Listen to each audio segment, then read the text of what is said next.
Hi, Dolores. Hi, Steve. And hi, anybody else who's thus far joined. I'm going to share to a few places and I'll be right with you.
Hello.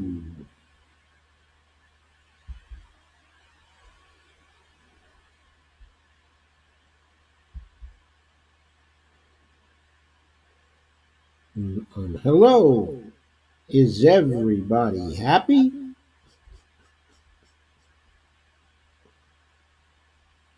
Has the monster been exorcised?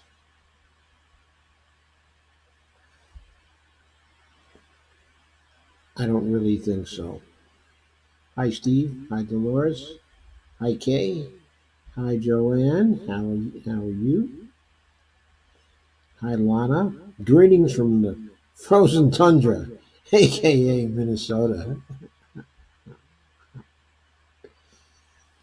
Yeah, I see someone from Minnesota, Colin Peterson, supposedly a Democrat, voted with the Republicans on impeachment.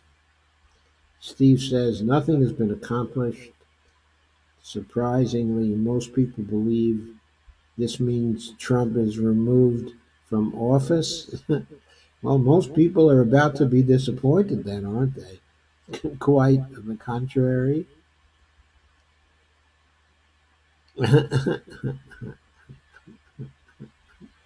Greg says, hey folks, hey Greg. This will work to Trump's advantage. The only good side is Joe and Hunter Biden called on the carpet in the Senate. Bye bye, Joe. Well, by the way, if that happens, that's a pretty good side. Greg says, howdy from the backwoods of South Georgia. And Millicent, okay, Millicent Bolden says, hate for the process to interfere with the primaries. Kay says, laugh out loud, happy to see the impeachment, but will probably do no good to send it to the Senate. Damn cold here, too. I hate winter in Ohio. I want to go back south again. Lanadale says Peterson is fighting to keep his seat in a GOP leaning district. And why doesn't he come out for Medicare for All and the Green New Deal and stop his fooling around with the corporates? He'd be more likely to win in the GOP leading district in that scenario than he is at present. He should get out there and promise that he's not going to take any corporate campaign contributions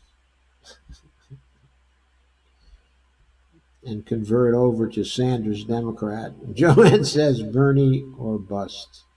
Indeed, Bernie or bust. So there are a couple of things I want to do tonight. I want to spend some time in going over an article that says that impeaching Trump is worth it. But what I want to do then is uh, I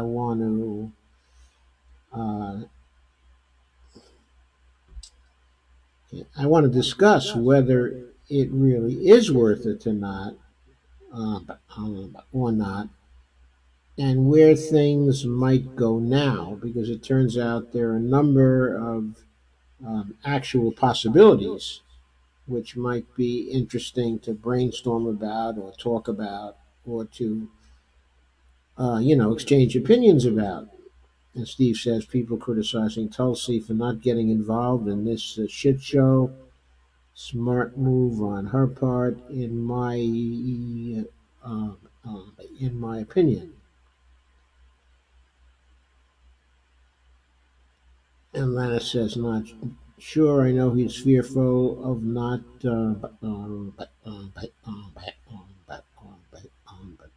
actually getting reelected. Yeah, I'm sure that's true, but I'm not sure the best way to get elected in a GOP leaning district is to be ambiguous about whether you're for Trump or not for Trump. He may think it is, but it may be he'll face a primary challenge now. And if he does face a primary challenge from somebody running as a Sanders Democrat, he might have a problem. And there's my daughter. Hi, Devorah. How you doing, honey? Kay says, yep, Bernie and Medicare for all and Social Security expansion, and I can move back south again. Yay, I might have an old age worth living. Steve says Trump will be a martyr now. I don't think he's going to be a martyr now. I mean, he might be a martyr if the Senate were to remove him from office, but he's certainly not going to be a martyr if they fail to convict him. I mean, of course, he'll claim to be a victim, but I don't think his claim to be a martyr is going to go over very big. I don't really see this as either greatly improving or greatly diminishing the popularity rating he has now, which is averaging only about 43%. So he is still highly, highly vulnerable depending on whom the Democrats decide to run. Right. So as we go through this, which you will do very shortly, please share, like, and subscribe.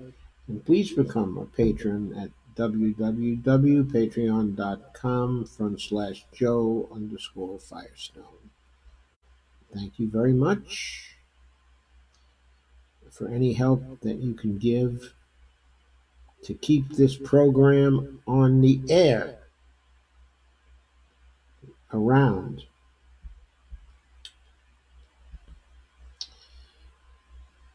So let's go to the article first, which was written before impeachment had occurred, but at the same time, it's a fairly good article. Nevertheless, I think in some ways it's very eloquent and maybe even funny if you're inclined to the kind of humor that it has in it. And of course, the question is a serious one, except our friend here doesn't raise it as a question. This is an article that was published in Truthout. It's called Impeaching Trump is Worth It, Even with the Senate Poised to Acquit. And there's a picture of our our mighty president.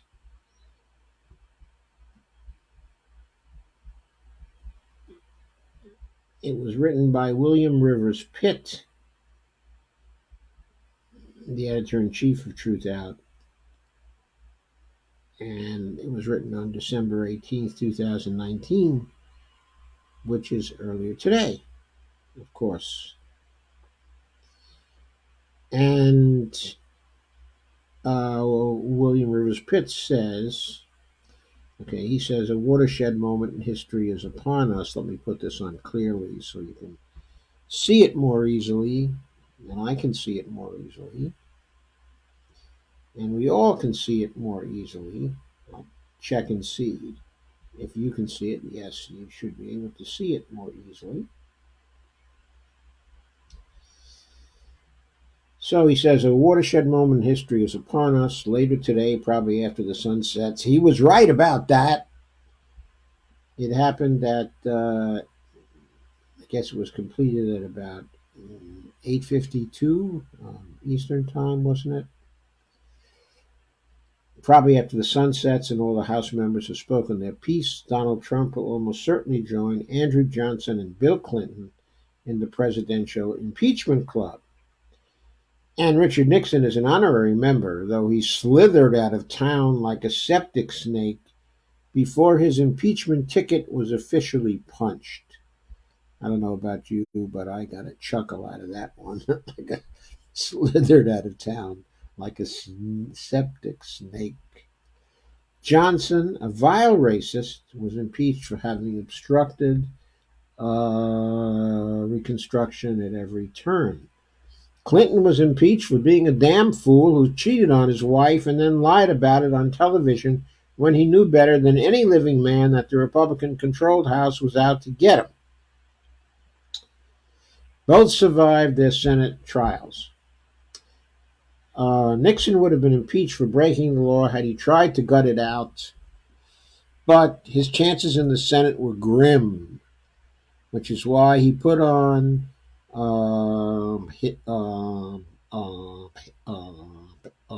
his boogie shoes and fled back to San Clemente.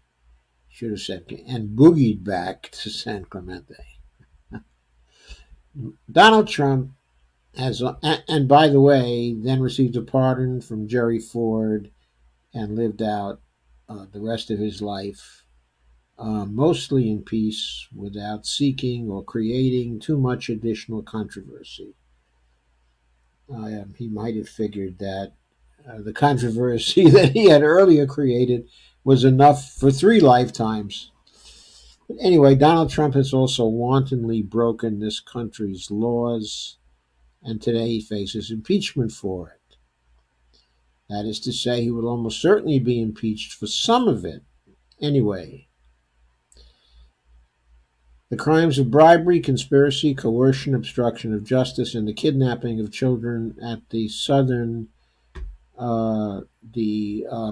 border of the U.S. do not appear on the articles drafted by the House Judiciary Committee and approved by Speaker Nancy Pelosi.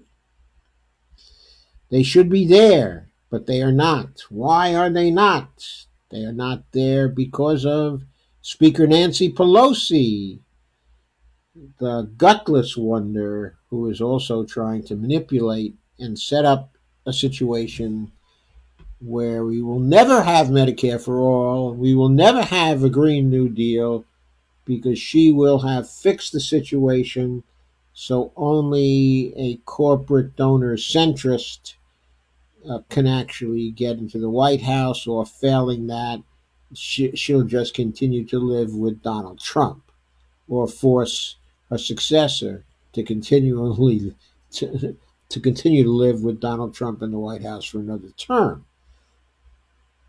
And then after that, she probably won't even hope that we don't turn into a total dictatorship, because she probably figures her money is going to protect her anyway. Somebody said somewhere the other day that she's now worth 195 million, and she didn't get to be worth 195 million by just from her congressional salary. Instead, Trump stands accused only of abuse of power and obstruction of Congress. And unless the Potomac thwarts its banks and subsumes the District of Columbia, Nancy Pelosi has the votes to get it done. According to Trump and his vulgar millions on television and in Congress,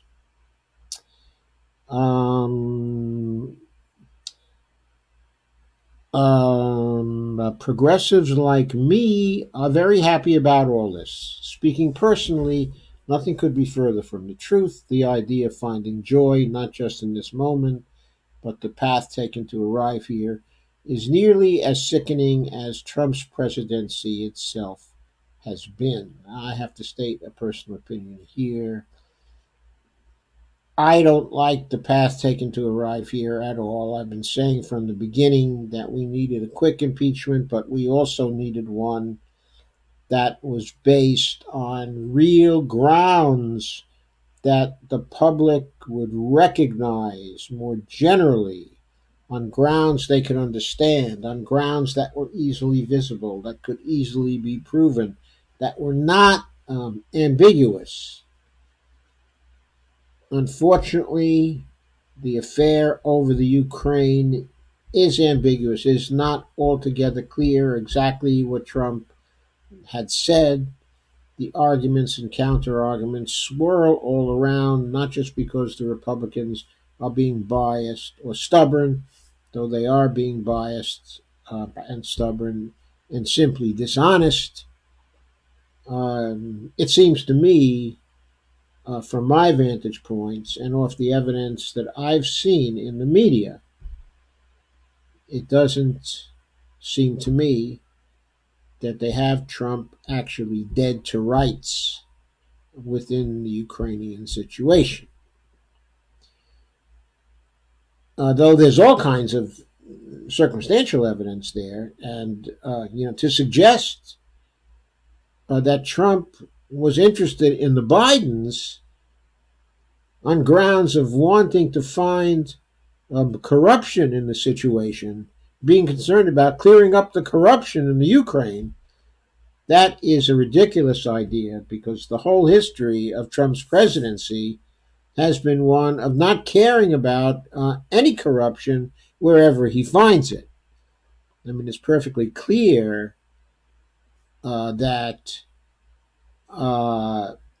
it's a perfectly clear supposition, and certainly enough for an impeachment, which is supposed to be a political process, to simply assume that it's ridiculous to suggest that Trump was concerned with corruption of the Bidens, except insofar as finding corruption was instrumental to getting Joe Biden completely thrown out of the Democratic race. However, the idea of finding joy, not just in this moment, but the path taken to arrive here, nearly is sickening. I wouldn't say that I'm finding considerable joy in this moment anyway, but it's conditional on the ability of the Democratic Party, which of course I sincerely doubt. I mean, the party may be lucky and may get off. There are still events that could happen that could turn it to the party's advantage, or at least could neutralize the negative effect of it. But were it somehow to work out in a good way, then the joy I feel, at this moment won't be counterbalanced by the bad feelings I will have in the future when this absolutely backfires on the election campaign, of Bernie Sanders. I don't think it's likely to. I mean, I think that it actually makes people more likely to turn to him, because it certainly is not something that ought to bring any credit on Donald Trump. But sometimes in the political system, things work in very non-rational ways, and I suppose there is a danger Trump could be seen as a martyr. There is a danger his people will get so fired up that they will overwhelm the anti-Trump people, who are also extremely fired up. At this point, both sides are very, very fired up. If this should erupt into violence and civil war, I'll certainly be unhappy about that. But none of us know exactly where this is going to go. But we do know that at least there has been a rebuke to Trump and what his presidency has been, because a lot of those Democrats who were voting on the issue were not voting on it because they believed in the Ukraine fiasco, or they believed that that was totally proven. What they were voting on was either on party lines, or they were voting because they were offended by Trump from the very beginning, because of the campaign he ran, because of the danger he represented to civil order in the United States, also because of his immediate violation of the Emoluments Clause as soon as he took office, and his continued violation every day since. Certainly, all of that was in the offing, and then it was compounded by all the other terrible things he did in the presidency, of Donald Trump, including especially all the wrongs he committed in various places around the world, including the southern border of the United States, and in Latin America, and in Yemen, and in Syria, and so on and so forth. I mean, the list is endless. Anyway, William Rose Pitt asks, is Trump a genuine menace to constitutional order and the rule of law? Demonstrably, does he deserve to be removed from office? Unquestionably. Yet, there is no pleasure to be found in the fact of his impeachment because of the flagrantly ruinous route we have journeyed to arrive here. And I think I share that part of his sentiment. Not quite the same thing as what he originally stated when he kind of made a distinction between the route or the path and the simple fact of his impeachment. And because the poisonous power of hate in politics all but guarantees his acquittal in the Senate. Well, he may be acquitted in the Senate. I'm certain he's going to be acquitted in the Senate. You shouldn't even say he may be. I mean, the likelihood is just extremely high. He's going to be acquitted in the Senate. But the House is now talking about, or lefties in the House are talking about, trying to persuade Nancy Pelosi to withhold the impeachment from the Senate and not actually deliver it until sometime later. Uh, and to hold that over McConnell and say that unless he guarantees a real trial, a trial in the Senate with witnesses the senators want to hear from, that they're going to withhold the impeachment from the Senate. They have the power to do that. So that's kind of an interesting sort, of tactic. If you consider that if they withheld it, let's say, until the summer, in other words, if they waited until the end of the primary contest, and then they actually delivered the impeachment to the Senate, then what would Mitch McConnell do? Would he simply dismiss it? Would he run a show trial? What would he do? He has a problem. He has to calculate. He's running for re-election in the fall. He has an opponent. She is an incompetent. But maybe someone else will throw their hat into the ring, someone who's more popular in Kentucky with the masses, in Kentucky, and who has not proven themselves to be an inauthentic candidate, as the veteran Amy McGrath has already shown. So that would present him with a political problem. That is, it may become an issue in Kentucky, and the summer is perilously close to election time. What does McConnell do then? Of course, he doesn't have to bring it to the floor of the Senate. He could simply allow it to die. He could wait until after the election, actually, to take it up. He could see who wins. And if a Democrat wins,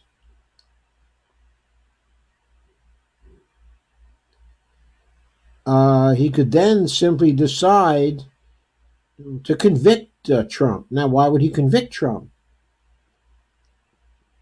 In order to have Pence as the acting president for the rest of the term, so that there's no possibility of Trump trying to accomplish a coup d'etat. Now, here I'm assuming Mitch McConnell really would not like that he prefers the present situation where he has control of the Senate. He can put all these justices in that are favorable to the Republicans, but where he and his establishment types still avoid having an out and out dictatorship in the United States. He might actually prefer that. So that would be a reason why he would withhold impeachment until the election is over, and then maybe join with the House in a quick impeachment at that time. Or he may want to wait until the Democrats are really in the thick of things. What I'm saying is, it gives McConnell quite a lot of options. Now, whether it's a good idea for the Democrats to give him options, in other words, to do this in a time of his own choosing, well, partly a time, okay, of their choosing, but after that, a time of, okay, his own choosing, okay, because let's say if they deliver it in June, okay, to the Senate, would he take it up over the summer? Well, why would he? It may depend on how the primaries are going. It may depend on how the popularity of Trump, okay, is moving. How about, okay, if Nancy Pelosi delivers it to him in February? Would he immediately have the impeachment? Would he wait a few weeks? I mean, what would he do? In other words, both Nancy Pelosi, okay, and McConnell would be sitting there trying to calculate where the advantage is in having the trial in the Senate. Anyway, nobody knows how that, okay, is going to work out. So maybe this gets into negotiations between Pelosi on the one hand, okay, and Mitch McConnell and Chuck Schumer, okay, on the other. Maybe they come together and they come to agreement on what kind of trial it's going to be and when, okay, it's going to be, and on the forms of it. Now, I don't know why they would trust Mitch McConnell. I don't think his word is really very good when it comes to agreements. But all I'm saying is, who knows what will happen? There are a lot of unknowns here. Now, of course, some of these can be cut down, okay, if Nancy Pelosi delivers impeachment immediately. But then that gives all the options to Mitch. So I guess we still don't know what he's going to do with the option, because he can take up the impeachment at any time. He doesn't have to immediately take it up, as far as I know, anyway. Here's the truth of Trump. He has delivered everything that Republicans have historically expected from their presidents, deftly serving to distract the public with his deliberately inflicted mayhem, while congressional Republicans rewrite the tax code and defenestrate environmental and financial regulations at the behest of their wealthy friends in the private sector. For those who don't know what defenestrate means, you are defenestrated when you are thrown out of a window from a substantial height above the grounds. That word comes from something that happened during the about 30 Years' War, the incident that started the about 30 Years' War, where some of the Protestants, okay, in Prague, I believe it was the Protestants, threw a Catholic priest out of the window, whereupon the Catholic priest was killed. And this was the trigger event that started up the 30 Years' War, and that was known as the defenestration of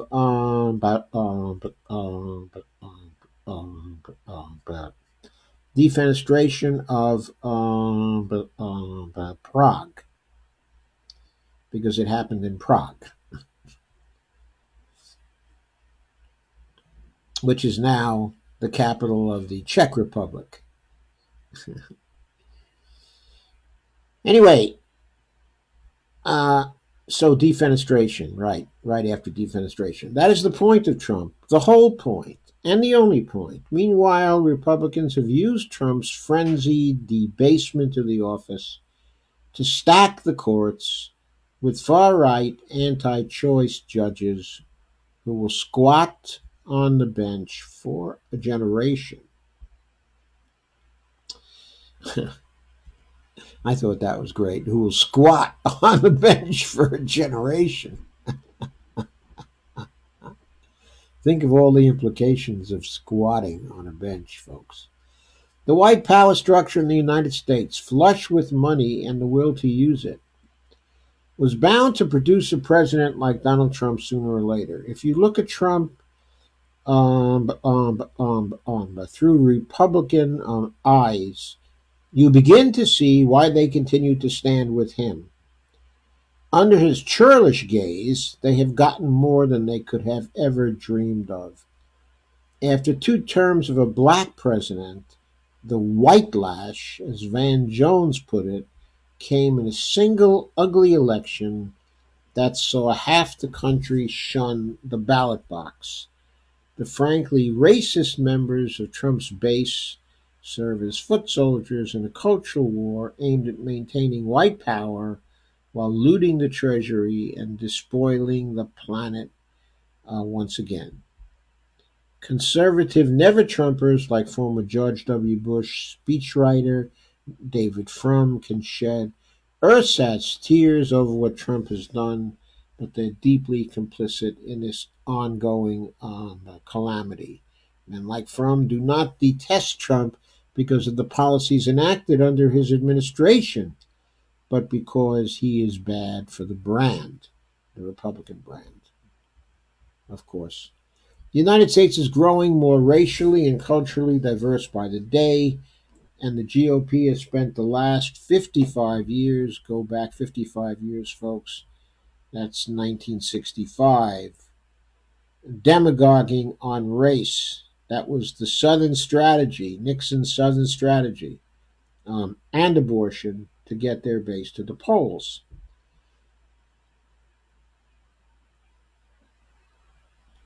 Thanks to Trump and a Democratic Party power structure which has been in a fetal crouch since the days, okay, of since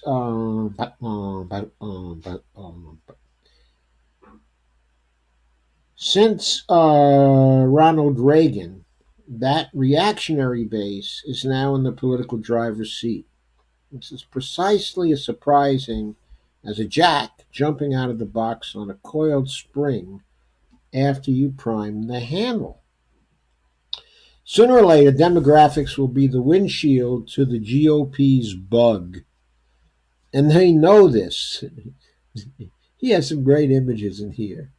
The windshield to the GOP's bug, and they know this. They have chosen to ride the tiger of Trump-style racism and hate for as long as they can, plundering as they go, while planting the seeds of far-right fascism within the federal courts. Republicans primed the handle for all those long years. Jack jumped out of the box, and the GOP intends to make hay while the sun still shines. All signs forecast that Trump will be impeached today, as he was, of course, but the Senate will almost certainly acquit him before the spring flowers nose their way through the peat, because this is what white power and money have wrought.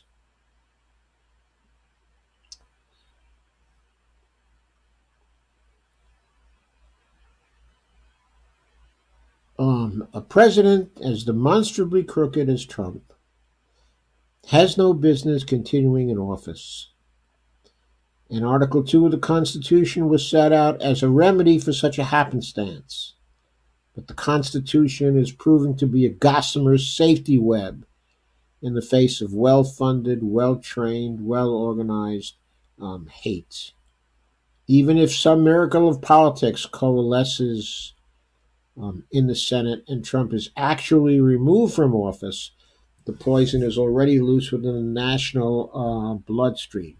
It was David Frum himself who just this month wondered, quote, what if Trump-style politics were executed a little more deftly by someone with a stronger work ethic, unquote. Answer your own question, Mr. Frum, and find a mirror when you do it, says William Rivers Pitt. Some will say a seemingly inevitable Senate acquittal makes this whole endeavor a waste of time, even a dangerous one, as the process has invigorated an already hyped GOP base in an election year. Stuff and nonsense. The left is on fire too, as protests in favor of impeachment are taking place today in all 50 states. More than that, the Constitution demands this impeachment, win or lose. It is bad enough that this despicable, cruel, and law-breaking president will almost certainly retain his office when all is said and done. Had impeachment not been undertaken, even in the face of possible political setbacks, the only thing left would be to turn out the lights on this thought experiment of a nation. It is dark enough already as it is. This is an important day. It's a momentous day, a historic day, but not a happy day, even for those of us who have been calling for impeachment since Trump first began flouting the laws he swore to uphold. This is what we have become as a nation, and it will be a long, perilous road to recovery, if in fact we even recover at all.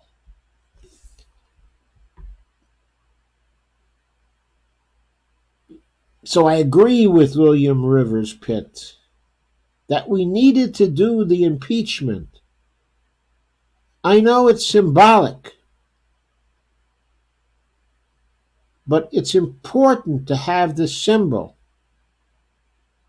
To have the symbol that at least one house of the Congress called out what this cruel and law-breaking president has been doing. I know people will focus on the narrow articles of impeachment, specifically the abuse of power and its association with the Ukraine craziness. And they will make all kinds of excuses for the obstruction of Congress and the total defiance of congressional subpoenas. By the way, I want to say something about that too. Donald Trump did not exert his privilege. He didn't exert the privilege of the executive with respect to specific things that the subpoenas were based on. What he did instead was to give a blanket order to everybody in the executive branch to refrain from collaborating with the Congress, cooperating with the Congress by obeying the subpoenas. Such a blanket order has no constitutional basis. It isn't based in the privilege of the executive, which is a doctrine somewhat respected by Congress, but much less than is claimed actually by the executive branch. But no one in the executive branch thus far has claimed such a broad power to resist the subpoenas of Congress as Trump has claimed by ordering all of his people to not reply to the subpoenas, to not obey the subpoenas. He had no right to do that. They have no right to do what they were doing. I believe that Congress should go back right now. I think the Democratic House should go back right now after the impeachment is done. Serve the subpoenas anyway. And if those people don't come in, forget about the courts. If those people don't come in, declare them in contempt of Congress. Congress has to begin to assert its power as an independent branch of government. And instrumental and essential to that power is the oversight function of Congress and its ability to subpoena people from the executive branch, to question them, to interrogate them, to uncover the facts of what is going on in the executive branch. That is Congress's privilege. It's Congress's duty under the Constitution to perform this kind of oversight. Trump was violating the separation of powers in doing this. It's clear constitutionally that the framers intended for Congress to have this power.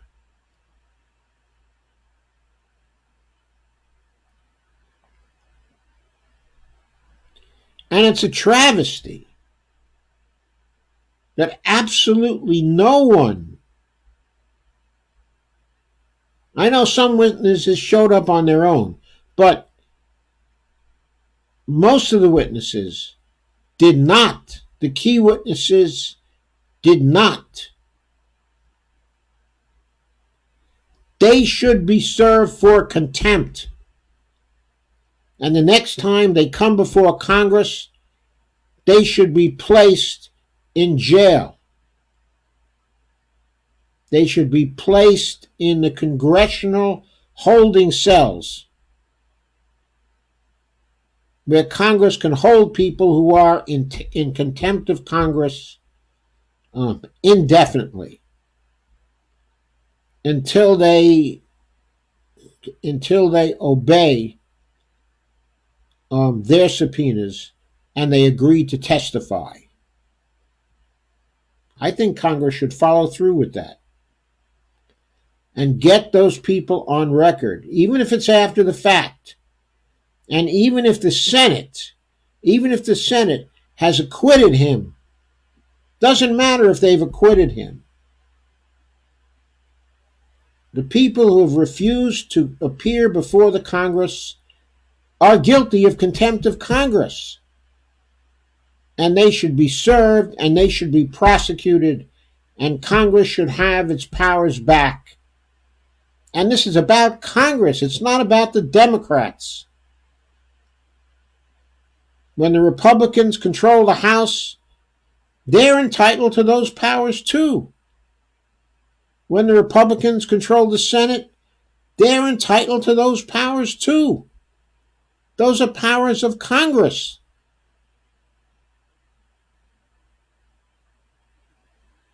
The way things are going, the executive will get away with not allowing his people to come to Congress to testify. He will get away with that because the Senate won't convict Donald Trump. It's important for the future. There's a moral hazard in not making the people who work for Trump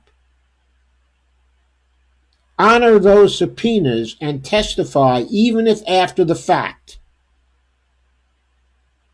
Even if after the fact. Because people who work in the future for future presidents will know that, as one of the Congress people said today, will know that Congress is a paper tiger and has no power to compel their obedience when it sends out a subpoena. That is disastrous for the separation of powers. And Congress has to establish right now whether Trump is removed from office or not.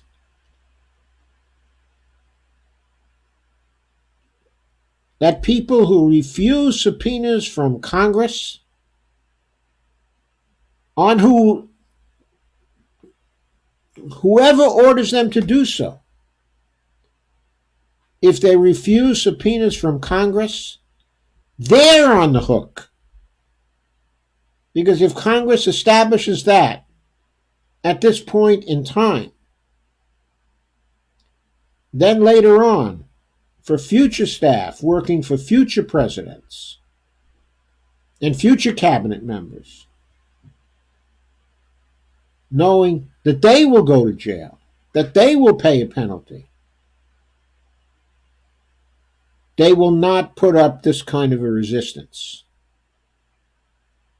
I think whatever the Senate does, the House still has enforcement actions that under the Constitution it ought to be taking, even if the president is not the direct target, okay, of those actions. But by the way, if the staff people, the high-level staff people, start coming into the Congress and start testifying before the Judiciary Committee in the Congress in order to avoid being in contempt, okay, of Congress, and new facts come out, through this testimony,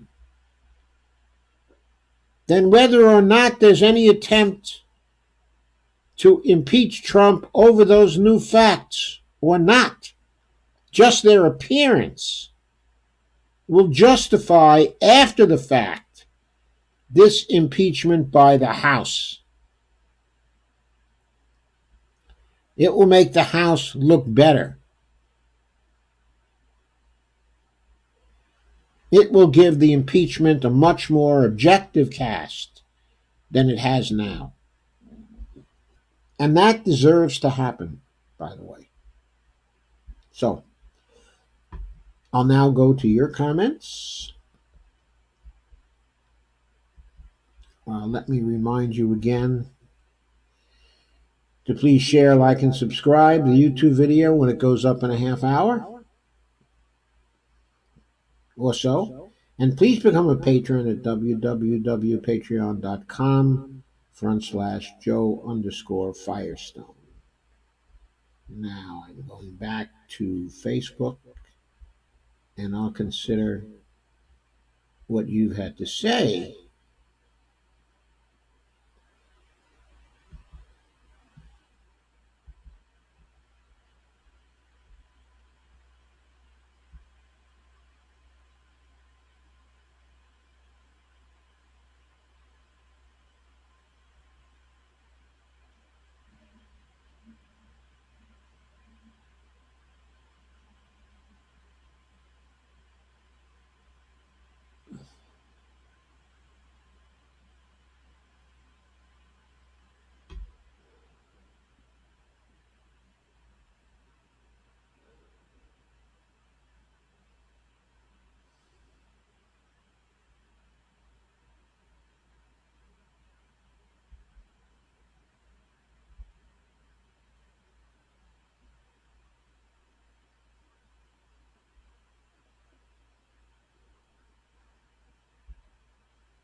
Okay, so Jim Bird has joined. Kay says, I won't be celebrating Christmas either. Soon it will be the anniversary on my late hubby's death and my old daddy's death about years ago, too. Sorry, Kay. And Russ says, Nancy Pelosi wanted a one-trick by Ukraine, Russia, Sparkle Pony. Yeah, which diverted attention from what the Bidens were doing and what Democrats in general have done themselves in previous elections. By the way, did I shift back to my other view or did I not? Sorry. Oh,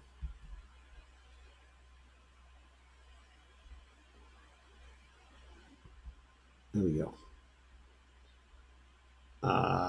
Let's see, what did I do here? I'm sorry, I forgot to switch screens.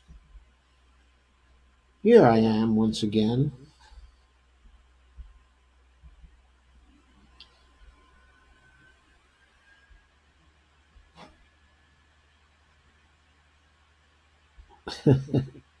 Greg says, couldn't she have asked Vermin Supreme for a pony? Steve says the Bidens are more guilty than Trump.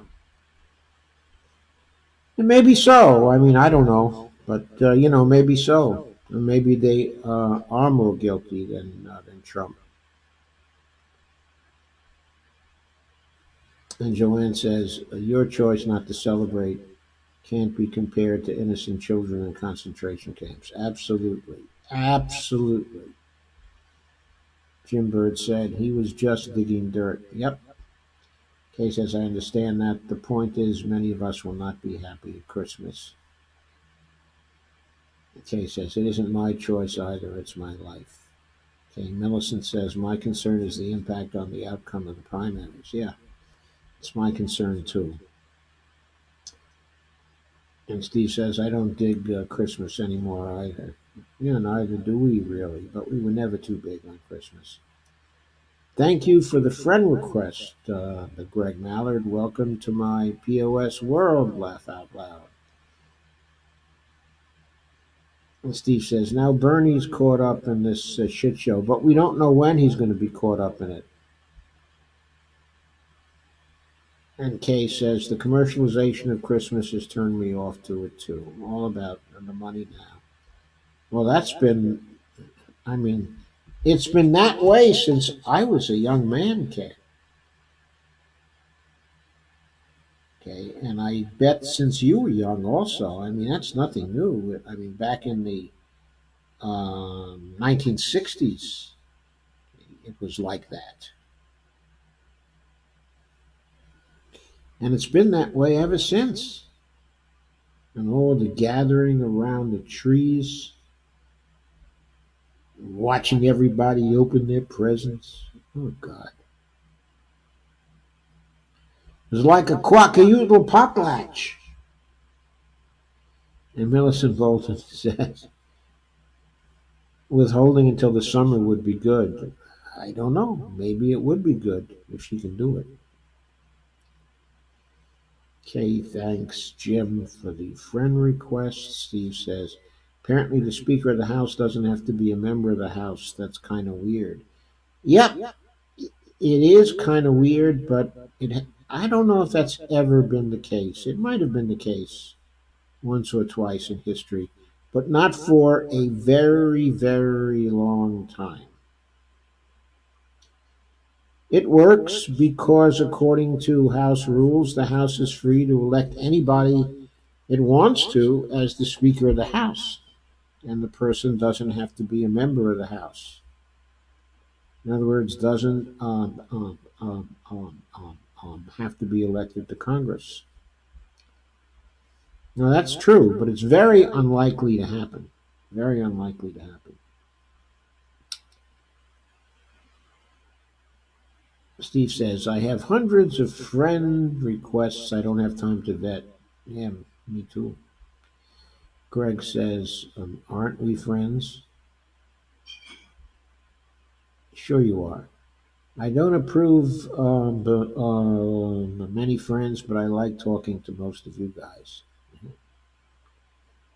Steve says, oh, maybe Doc will address it. I'm sorry, address what? I post funny memes daily, so beware, Greg says. Amber Lee or Grigo has joined. Hi, Amber Lee. How are you? Nice to see you. Kay Clark says, that's cool. Might share a few. Nancy Blackmore has joined. Hi, Nancy. Nice to see you. Steve Gonzo. We should all activate the follow button. Yes, please all activate the follow button. Steve Wolfbrand said, I'll have to check. I have 3,000. I only interact with about 50. 50 is a lot to interact with. Emily says, hi, Dr. Joe. I apologize if you've already addressed this, but does the impeachment process continue? Does it go to trial in the Senate, or is he unequivocally impeached? Okay, at this point, uh, it has to go to a trial if you want to remove him, okay, from office. But technically, I believe the House does have the ability, the technical ability, not to transmit the impeachment documents to the Senate. Without those documents, of course, it would be impossible for the Senate to take action. So, if Nancy Pelosi wanted that, she could withhold the documents. And what we've been talking about here partly is the timing. And the timing of when she provides those documents to the Senate is up to her and is up to the House. And a number of the progressive members of the House have been trying to prevail upon her to wait to send the documents over, okay, to use that as a negotiating point with Mitch McConnell in order to make sure that there is at least a somewhat unbiased trial in the Senate. In other words, that there are some rights for the minority to call some witnesses and to get people in there to present on the side of the House. Now, the way the impeachment process operates in the Senate, okay, the moderator of it, gee, I don't know why, the moderator of it, I'm getting a message from Greg Mallard who says that the broadcast has stopped on his end, but on my end here, it seems to be going along fine. So I'm not sure what is causing that. But okay, so anyway, to remove the president, there has to be a trial, which is carried out in the Senate. Okay, now the trial is presided over by the Chief Justice of the Supreme Court, not by the majority leader of the Senate. In this trial, every senator is a juror. All of the jurors have to be there for the trial, except, of course, in case, of illness where they absolutely cannot get to the trial. But they don't have the option to stay away from the proceedings, which is important because those Senate members who are in primaries will not be able to campaign for the primaries during the period of the trial. Okay, so that's an important feature.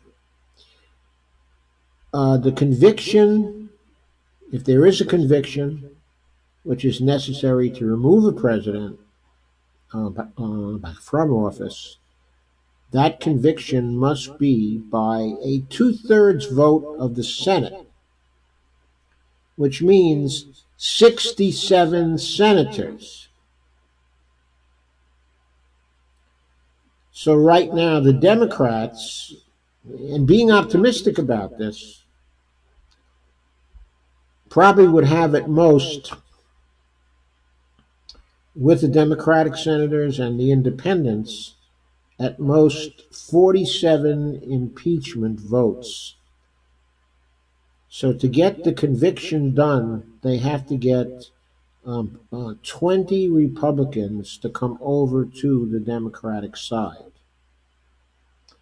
If they were to do that, and if impeachment for Trump were actually voted, at the point of impeachment, he is instantly removed as the President of the United States.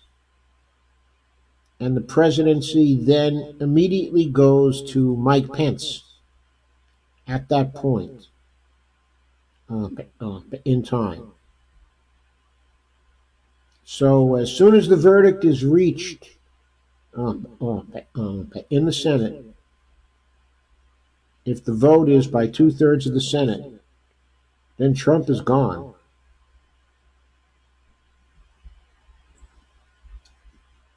Pelosi sounded like she may not give it to the Senate unless she thinks it would be fair and the list of witnesses are approved beforehand. I don't know if she can get a list of witnesses approved actually beforehand. Uh, she may be able to get a list of the witnesses the Democrats would like to see approved beforehand, but there would probably be a negotiation about that. There's no way Nancy Pelosi can control the thing. She can't exert that kind of leverage because the majority leader of the Senate has to have a big say in this. But she could insist on having a fair list of witnesses so the minority can make its case. Now, there's a specific role for the representatives of the House to play in the Senate. And this has nothing to do with party. But what happens is that during an impeachment, there's a delegation from the House that is sent to the Senate for the trial. And that particular delegation serves as the prosecuting attorneys, essentially,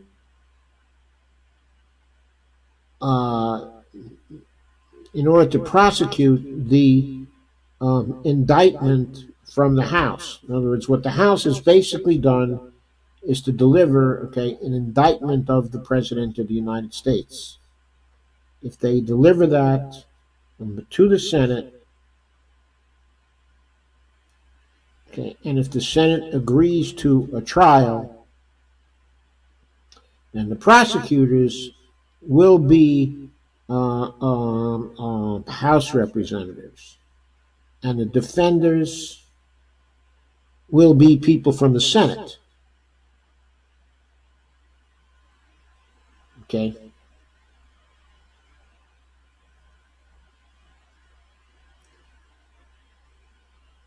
Well, actually, I don't think so. I think that the defenders will probably be lawyers for the president.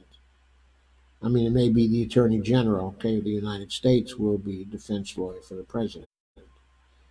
It may be Rudy Giuliani will be a defense lawyer for the president. I don't know, but there will be a team of defenders for the president. I don't think they will necessarily be senators because the senators are supposed to be members of the jury. And I don't think the defense attorneys can also serve as the members of the jury. So, anyway, Greg Mallett says, so McConnell is a known liar. He can't be trusted. Well, that's true, Greg, but so many of them are. And Jim Bird says, hello, Gregory Mallard. And Greg says, long time no talk, man. And Steve Wolfbrand says, that's Arkansas. And Steve Wolfbrand says, Hillary's enemies all commit suicide. And Jim Bird says, farming done. Steve says, Epstein didn't kill himself, and 9/11 was done by our own government. And K and L Stephen Day, hi Steve Day, have joined. And other Steve, Mr. Wolfbrown, says so now pretty much every future president will be impeached. Oh, wonderful. No, not every future president, Steve.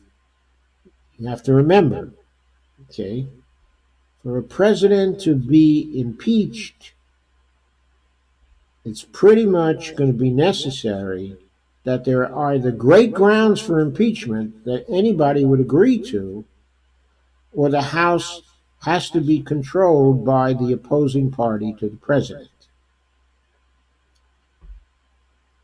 So, what voters will probably have to consider is they'll probably have to be very aware that when they vote for the out party, because they're dissatisfied with the party, okay, that had a majority in the House, and they want to replace those people with new people from the opposing party, that action is going to cause an increased risk to the President of the United States from the impeachment on the side. So that would serve as a warning to the electorate that unless they want to expose the president to such a risk, they might want to vote for the president's party. But once the public does say they do want to present that risk to the president, okay, in office, then that president should take care to be very, very careful and not to do things that are plainly illegal. Now, it's perfectly plain that through Trump's whole presidency, he has relished doing illegal things, doing what he wants to do, and basically challenging everyone, including members of the Congress, to stop him if they don't like it. He's been saying to people symbolically and sometimes pretty much in words, well, what are you going to do about it? You don't like it? What can you do about it? I'm the President of the United States. What can you do about it? I can do what I want. My power is unlimited. He's basically been saying, I am above the law. I am above the law. I am above the law. How many ways does he have to say it before people will believe him that that's the way he's running the presidency? Jim says the Congress has the power. What's the deal? This is why many peeps don't think Nancy is serious. Well, Nancy is half serious. She wants to get rid of him in such a way that she and the Democrats benefit from it in 2020. She's a party girl, after all. She started out having big parties in her big house in San Francisco. She was the hostess with the mostest. That's how she got into a position of power within the Democratic Party during the 1970s. Then she became a protege, okay, of Phil Burton, and he pushed her. And then when Phil Burton died, because she had helped the party so much in raising money, she got elected as Burton's successor in that district in San Francisco. She ran as a progressive, and she ran as a pro-labor person, same as Phil Burton, who for years and years was a labor stalwart. And Steve said indefinitely, like Chelsea Manning, okay, and Julian Assange. Well, until they comply. Until they comply with the subpoena. Yes, they can be kept indefinitely in contempt by Congress, held by the Sergeant at Arms in Congress, indefinitely until they comply. Now, that compliance can take 1 day or 2 days or 5 days or 50 days or 2 years. But all they have to do to comply is go in, put their hand on a Bible, and agree to testify. And testify and tell the truth, the whole truth, and nothing but the truth. So help them God.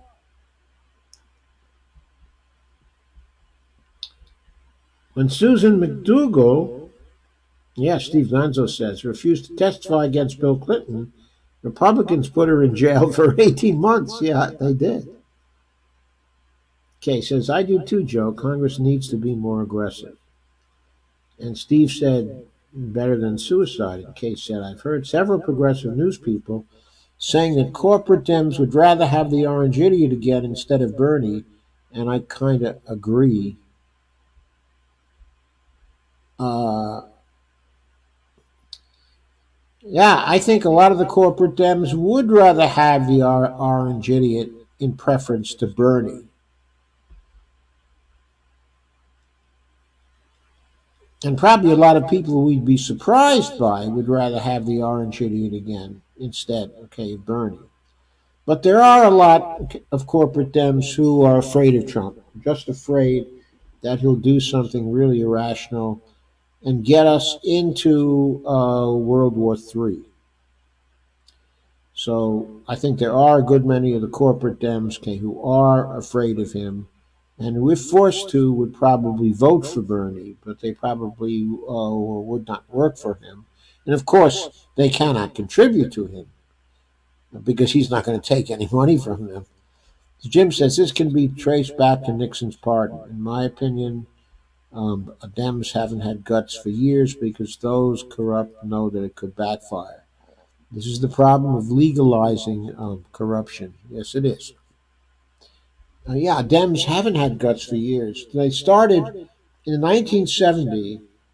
They started to run away, actually, from the liberal label. That was a label that during the 1950s and 1960s became very honorable, and very popular. But during the 1970s, the Republicans were successful in getting liberals labeled as an elite that had nothing in common with the masses, of working people. It was part of their propaganda program, at that time. They sold the idea successfully. Part of the reason why they sold the idea was because the Democrats would not fight for that label. They would not say, yes, I'm liberal, I'm proud to be a liberal, and look what liberals have done for the American worker over the years. Look at all the things we've done. Look at the labor union movement, and look at Labor Day, and look at Social Security, and look at all the things that FDR did. He did those things with our support. We did those things. And look at all the good things that were done by presidents after FDR who followed in his tradition. We did those things. We did those things.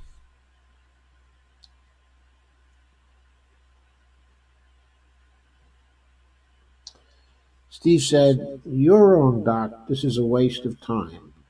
Let's vote Trump out. Be done with it. So, Steve, we can't do two things at the same time? I guess we can't if we succeed in impeaching Trump, and removing Trump. Right. But at the same time, if we get Trump out through an impeachment process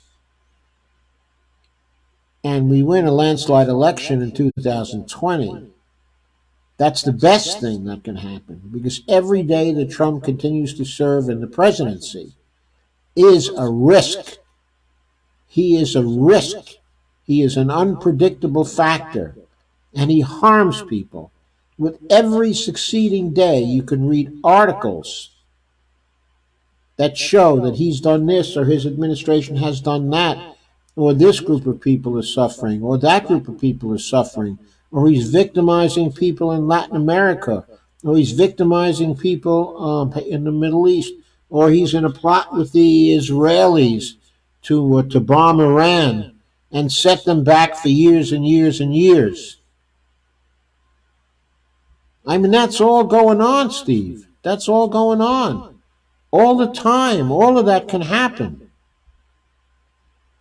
I'm telling you, the whole Trump process, not just Trump, the whole process has to be brought to a standstill.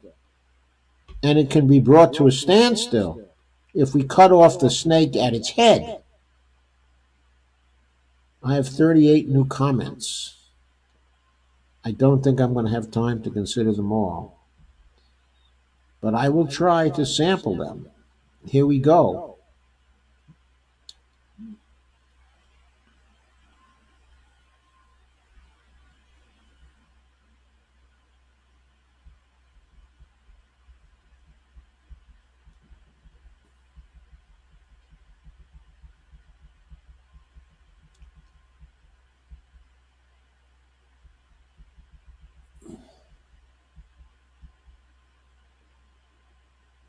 Kay says, hope we can vote him out, but a centrist nominee will be a win for Trump. Yeah, that's a win for Trump. Absolutely, that's a win for Trump. Okay, if they nominate a centrist.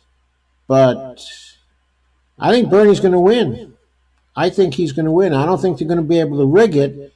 And if it's obvious that he won and they rig it again, and I mean really obvious to all, and they rig it again, this time we have to destroy the Democratic Party. This time we have to destroy it. Greg says centrism is what got us where we are today. Absolutely, Greg. Kay says, I worked a second low-wage job to buy my kids Christmas in the 1970s. Lana said, it used to be great at Christmas with all the family. I'm too far away now. Yeah, the family is in New Jersey, right?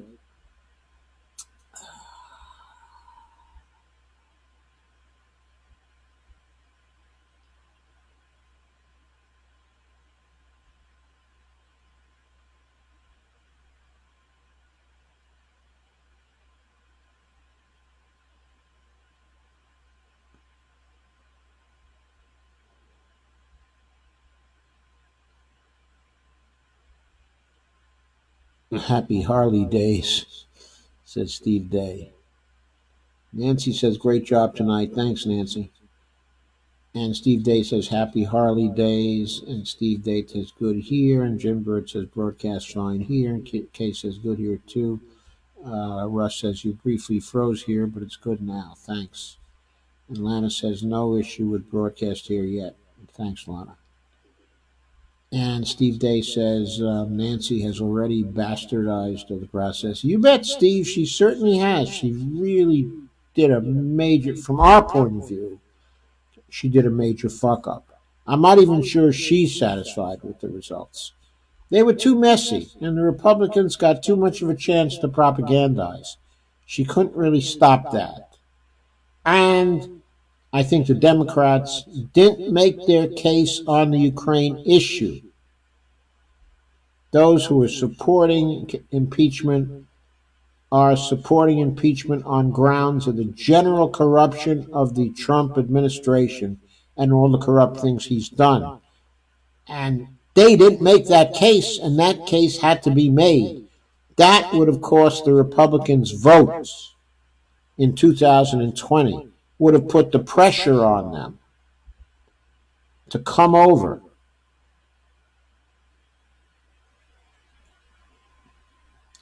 Steve says, what's the holiday to buy the mattress? I forgot.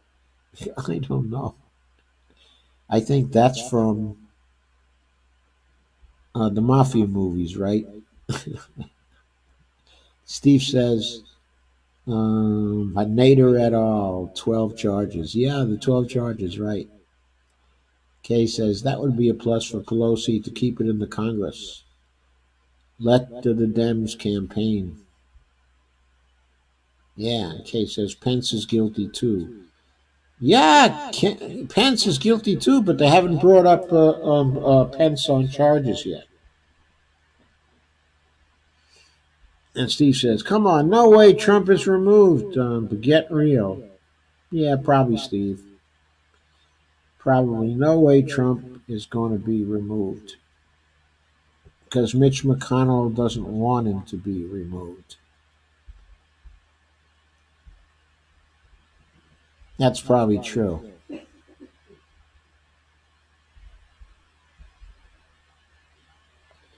But Mitch might want him to be removed if he thought that Trump was going to pull a dictator thing. Because if Trump actually becomes a dictator, he doesn't need Mitch anymore. He doesn't need Mitch anymore.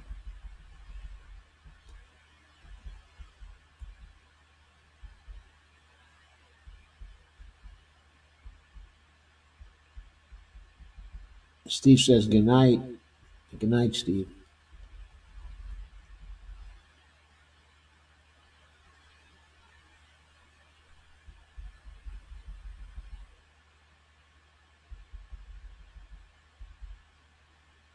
Yeah, Pelosi's father. I forget his first name. His last name was D'Alessandro. He was the mayor of Baltimore. Your memory serves you right. And not only was he the mayor of Baltimore, but he was the boss of Baltimore. And she learned how to be a boss from her father in part. She learned a lot from Phil Burton too. Steve says we got each other. And Sam Wood says, how long is the trial going to take? Well, the trial only has to take a week or two. It depends on how long they want to carry it on. Sam Wood says, I want Bernie to be able to get back on the trail. Yeah, so do I. Right now, of course, he still is on the trail, which is wonderful. He's been wonderful. Now, Pelosi has denigrated Burton's sponsorship. Well, maybe since then, but she owed Burton a tremendous amount. And Rob Rivera joined and says, hey, Yoda, hey, Rob, I'm telling you right now, this is going to be bad. What's this, Rob? This political strategy won't work. Or which political strategy? Rob says, I don't know how this will play out with Bernie because the Senate still needs to hold the vote. But do you think it's going to hurt Bernie? No, I don't think it's going to hurt Bernie. Steve says, so many comments. Joe, it's close to 11 here. I've got to call it a night. See you again soon. Thanks for coming, Russ. Take care of yourself. Get a good night's sleep. Rob says, have you seen any videos from Tulsi Nutjob saying Bernie is lying about Tulsi voting in favor of the Trump? Did Bernie say that Tulsi was voting in favor of Trump? I hadn't seen that. I don't think Tulsi voted in favor of Trump. She voted simply, as present. In other words, she didn't vote against the resolutions, of impeachment. I don't know what her reasoning was, but I'm sure she had some serious reasons. I have to see, how plausible they are to me. But I think Tulsi's a deep thinker, and maybe she has some good reasons, and maybe she overthought this one. I have to see.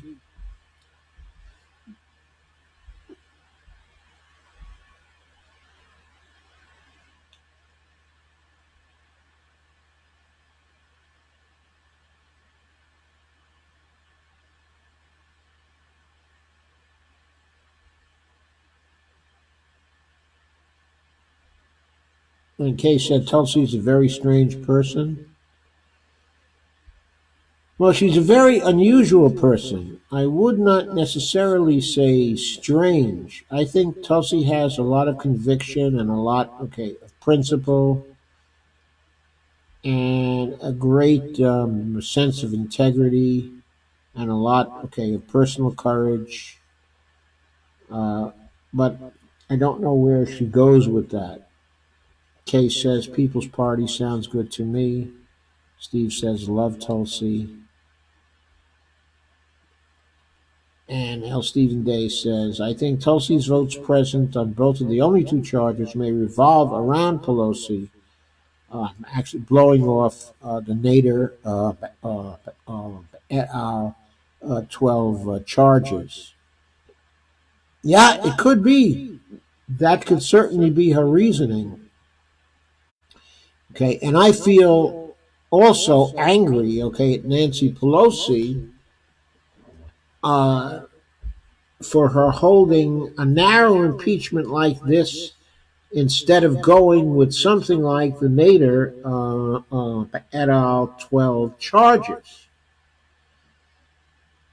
However, while I would have been against what she was doing, sitting in the House, I wouldn't have recorded my opposition with a present vote. I still would have voted for impeachment, but I would have made a personal statement saying, in my view, okay, I think the corruption of Donald Trump is highly visible. Okay, I would not say, okay, I'm not certain. I think I would have said that I don't think that the first charge was proved to the House in these particular proceedings. But the House doesn't have to prove the first charge. All the House has to determine is whether the first charge has enough smoke around it to warrant what is virtually an indictment of the president. And then I would have said, I think there's enough evidence to justify that, even though it's highly circumstantial evidence, and therefore I'm going to vote for the first of the articles. And with respect to the second article, from my point of view, there's no doubt about the second article at all. When Trump gave the blanket order for nobody in the executive branch to cooperate with the Congress, he obstructed justice. In my view, he obstructed justice. And he obstructed the Congress. He obstructed the House.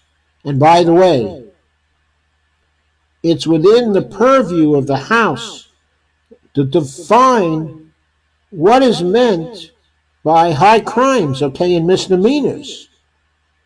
Even if there's been no precedent for the charge of the obstruction of Congress before, there doesn't have to be a precedent. It's within the purview of the House to define that. The House did actually define it, and there's no doubt that, as a matter of fact, obstruction of Congress has taken place. That obstruction of the House has taken place. The vote on that charge, on the obstruction of Congress charge, that vote should have been 435-0. There is not a congressperson who should have voted against that if they value the institution of the Congress. Not a congressperson who should have voted. That wasn't a party matter, in my view. No matter how you felt about the first article, that second article should have been overwhelmingly passed. It shouldn't have been a party line vote on that. It's a disgrace that the Republicans did not vote for that.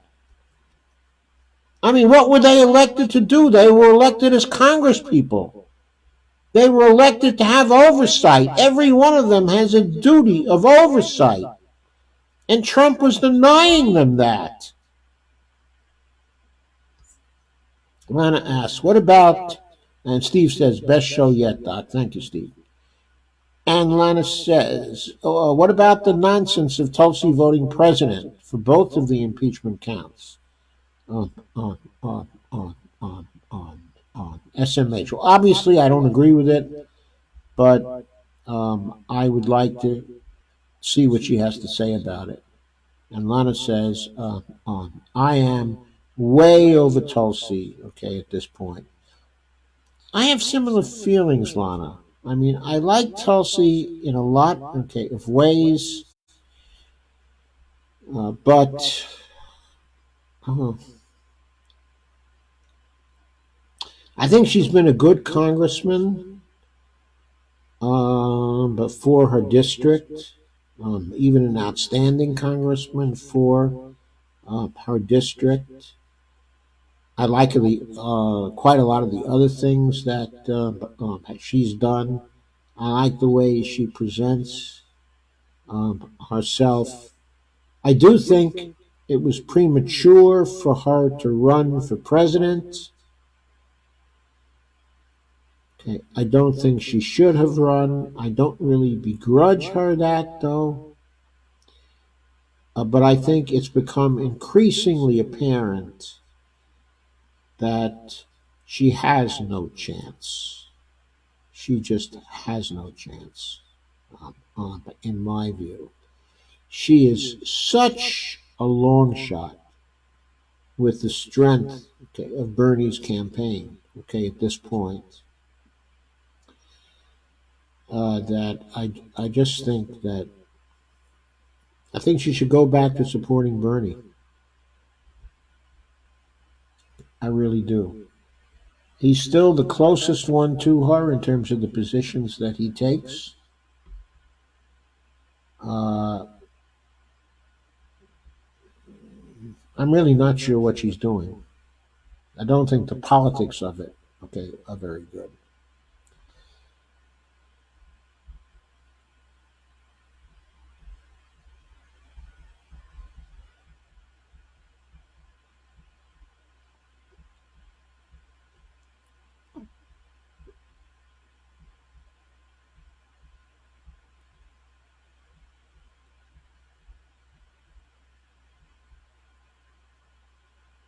And Steve says, love you, Dr. Joe. Thanks, Steve. And L. Stephen Day says, President's Day.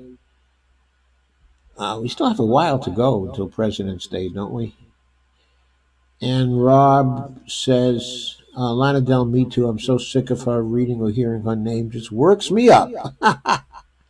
Steve says, I love Tulsi. No more wars. No, Steve, no more regime change wars. She has never said no more wars. And there's no indication at all that she's opposed to war, generally speaking. Susan says, good night. Good night, Susan. Thank you for coming. And Kay says, Bernie has supporters who will not leave him. Many millions of us, yes, including both you and me, Kay. Barbara has joined. And Steve Wolfbrand says to Susan, sleep well. And Stephen Day says, he agrees. She voted no pay go with only Kana and Ocasio Cortez. MMT then does not support the federal job guarantee. Yeah, she doesn't support the federal job guarantee. Right. But Tulsi, no. She seems to be closer to the basic income than she is to a federal jobs guarantee. In fact, she may even support the basic income. I've forgotten. And Steve says, nice show tonight, Doc. Thank you, Steve, again. And Ernest Jones has joined. And see, instead, do you watch Tim Black, Environmental Coffee House? Yes, Tim Black I watch, and Environmental Coffee House. Okay, I watch occasionally too, not as often. Okay, as Tim Black, but yes, Environmental Coffee House. Okay, is a very good show. Uh, okay, so Lana says, I wish she did not announce that she was not running again for her rep seat, but she went off the rails. Yes, I think she did go off the rails there. I really think that she did. I mean, she was very valuable in Congress to the progressive movement. That was not a good move.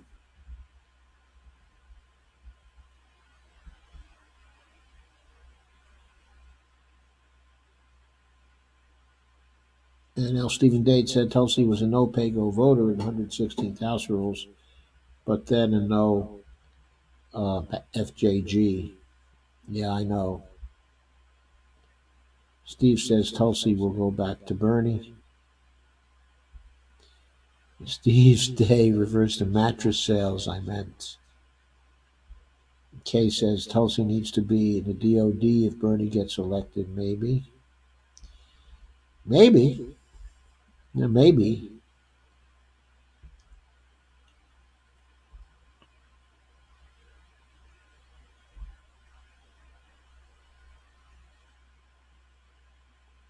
Rob says you're exactly right, Yoda. Tulsi is totally cool with CIA covert operations, voted in favor of the AUMF, and voted yes on weapons with nuclear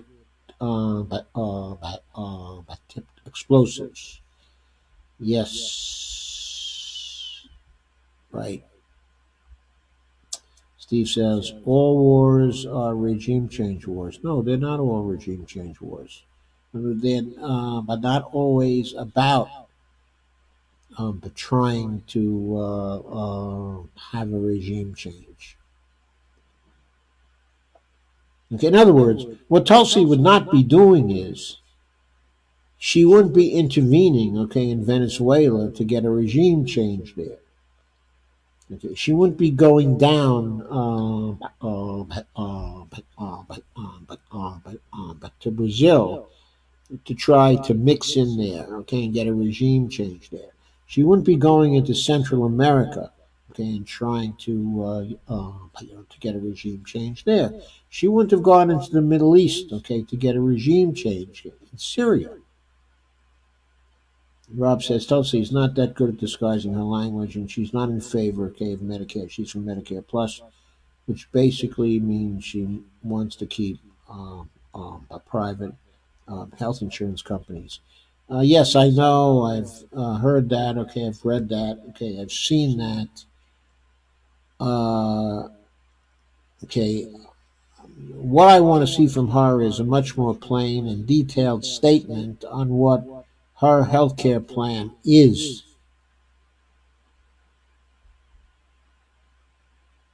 Steve says, I will die on that hill with Tulsi. How about with Bernie, Steve?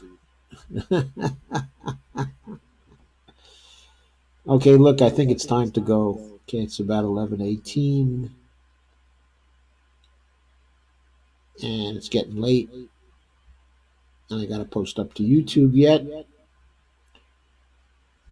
So, folks, thank you for coming, and thank you for being so active. I love it when you're like this, and I look forward to more of it tomorrow night, Thursday night. So, good night, everybody. And don't die on any hills with anybody. Just keep fighting. Keep fighting, because the fight is really forever. We'll always have things to do. We'll always have things to fight for. That's what we do.